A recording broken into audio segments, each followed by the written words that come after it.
One day I made a decision, not a plan, not an idea, not a strategy. I made a decision. I decided I was no longer a smoker. I was going to be a non-smoker and a non-smoker for the rest of my life. Now, I didn't know how I was going to do that.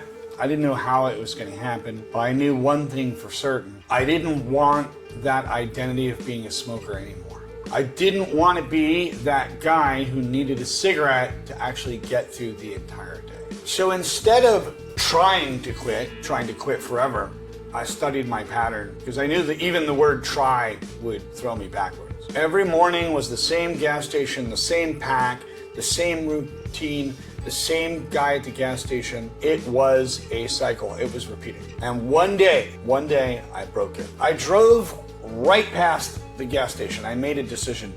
That was the very decision. There was no talking. There was no figuring things out. There were no planning. It was just driving past it. And that is the day that everything changed. I didn't think about my whole day because I knew that that was the mother of all.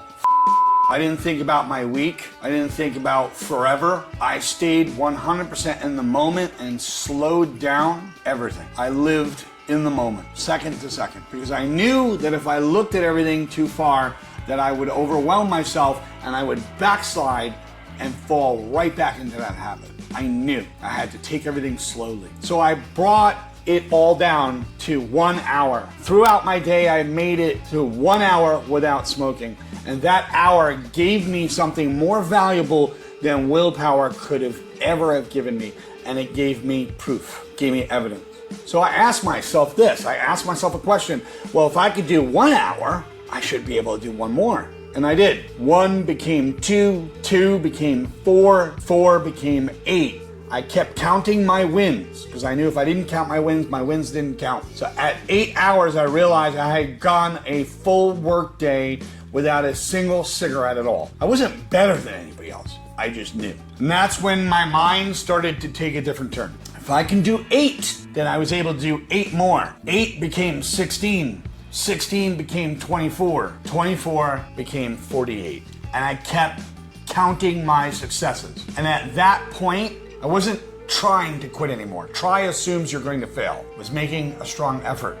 I was compounding, and I was compounding my successes. And each block of time wasn't a struggle. It was the mental confidence of achievement each and every time. It was a deposit mentally of confidence. But here's the part that most people actually miss. Smoking wasn't the real issue. Smoking wasn't the real problem. Smoking was the effect. It wasn't the cause. It was the effect. I wasn't taking care of myself. I didn't have care for myself back then. That was the realization that changed everything. You could say that not caring was the symptom and cigarettes was the effect. And when you don't care about yourself, you tolerate things. You do things that will damage you. You normalize it. You justify it. You rationalize it in your head, and then you repeat it over and over again.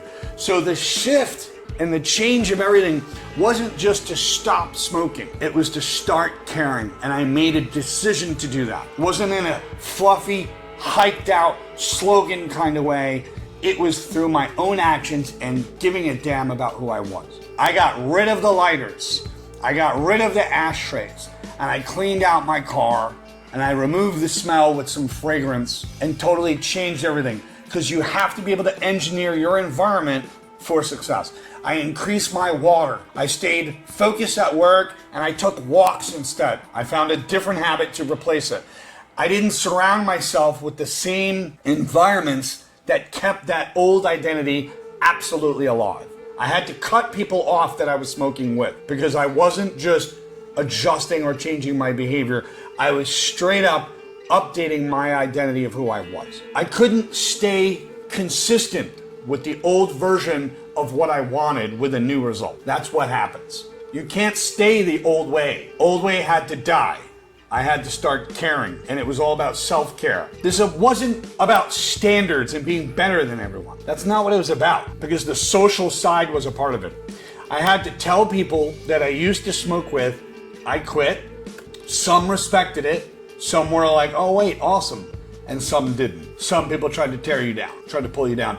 A lot of people got uncomfortable because you put a spotlight on a part of them that they didn't like, so they got irritated. And a few of those people treated me differently as a result. Not because I changed. I didn't brag about it. I simply said, I quit and I stayed away. Because it no longer fit the role that they expected me to play, because they relied on me to go have their fix with. So I wasn't stepping out for breaks anymore. I wasn't reinforcing the same pattern. I found a different way to take a break, and that was walking.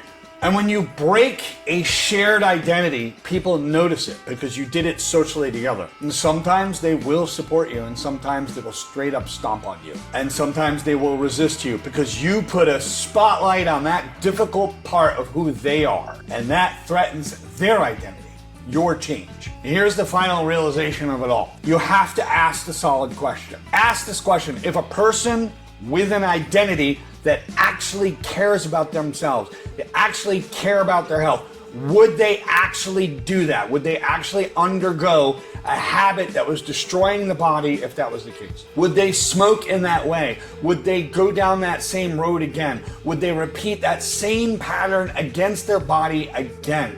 And the answer is no. That is the answer. Because everything we do is consistent with our identity. It's the frog and the scorpion story, for those of you that haven't heard.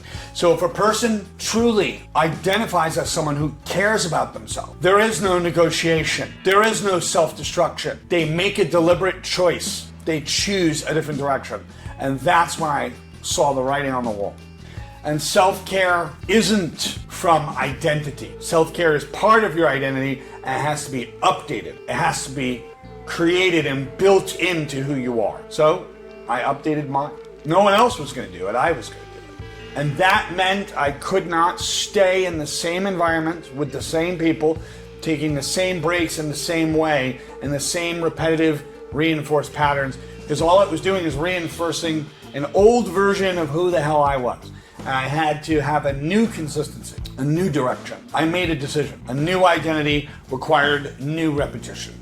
That's the reality. It wasn't fun, it wasn't comfortable. I don't get to stand on a soapbox and say I was special.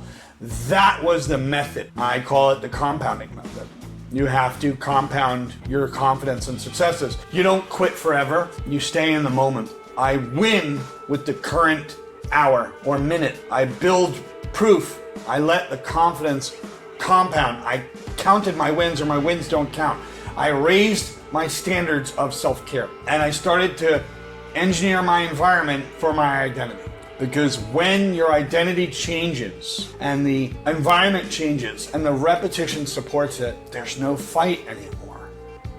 You simply outgrow it. It's not always fun. It can be painful. There were painful times with it. But I made a decision. I said no more. I made the decision that I was a non-smoker, and I will be a non-smoker for the rest of my life. And I repeated those words. I shouted those words with my eyes closed internally. Imagine just closing your eyes, not even opening your mouth, and screaming that in your mind. I am a non-smoker, and I'll be a non-smoker for the rest of my life. Over and over. Shouting. Almost like to the level of death metal. Shouting. Screaming that phrase. And that's all there is about my story. I went on to do other things and other difficult stuff. I had other difficult journeys and difficult habits along the way, but they were different. Once you realized you quit smoking, you had another habit you had to go towards, which was fitness. And that was a journey in and of itself. Don't forget to like, subscribe, and share this with someone who's having a hard time.